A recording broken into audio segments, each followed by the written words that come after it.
So here's the mantra that you use. You go, it's not about me, it's about you. It's not about me, it's about you. And don't say this out loud, by the way. Say it's not about, until you remember it's true, because it is true. People can only speak from their side of experiences. Now, here's what's going to happen to you. You're going to be like, oh, Coach Winn, this is so awesome. This is amazing. I'm going to be Q-tipping. Watch me Q-tip, Coach Winn. I'm going to be Q-tipping. And here's what's going to happen. You're going to be doing your mantra, and then it hurts you anyway.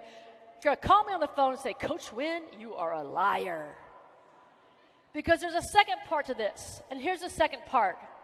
Please finish this quote for me. Nobody can hurt you without your... Yes.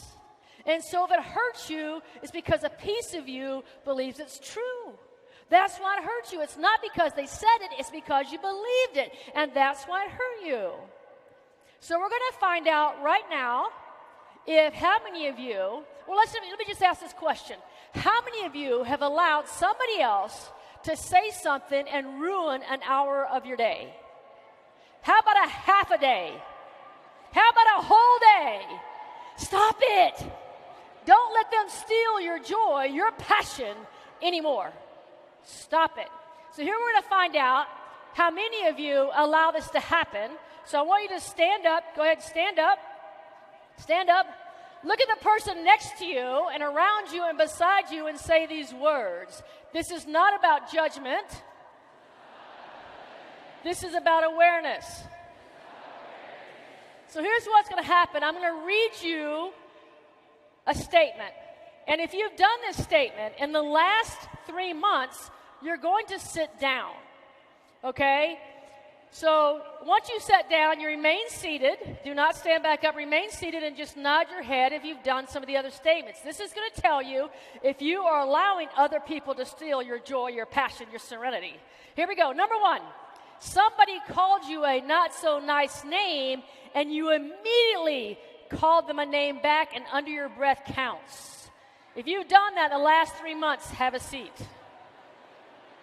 Number 2, somebody gave you the one finger salute, and you gave it back, and on the freeway counts. If you've done that, have a seat. Number 3, somebody said something unkind or mean about you, and you did not say anything back, but you told your mother, father, brother, sister, spouse, or partner about it. If you've done that, have a seat. Number 4, you have told the story about somebody being nasty to you, not just once, but several times. In fact, you still might be telling that story. Have a seat. Number 5, when a teacher, coach, peer, or parent told you that you are not going to be good at something, you just accepted their word as fact. So if somebody told you you couldn't play basketball, or you couldn't paint, or you weren't a good singer, you just accepted it as fact. Have a seat. Number 6, you were given a nickname as a young child like Bubba if you're a girl, and you still let that nickname hang on to you. Here's the last 2. Your heart was broken, and you said, I will never love again. If you've done that, have a seat. Go ahead, have a seat. How about this one? Your self-esteem has been affected by the words a stranger used on you. A stranger. And last one. This is important. Listen to this one. You've used the same negative language about yourself that other people use to describe you. If you've done that, have a seat.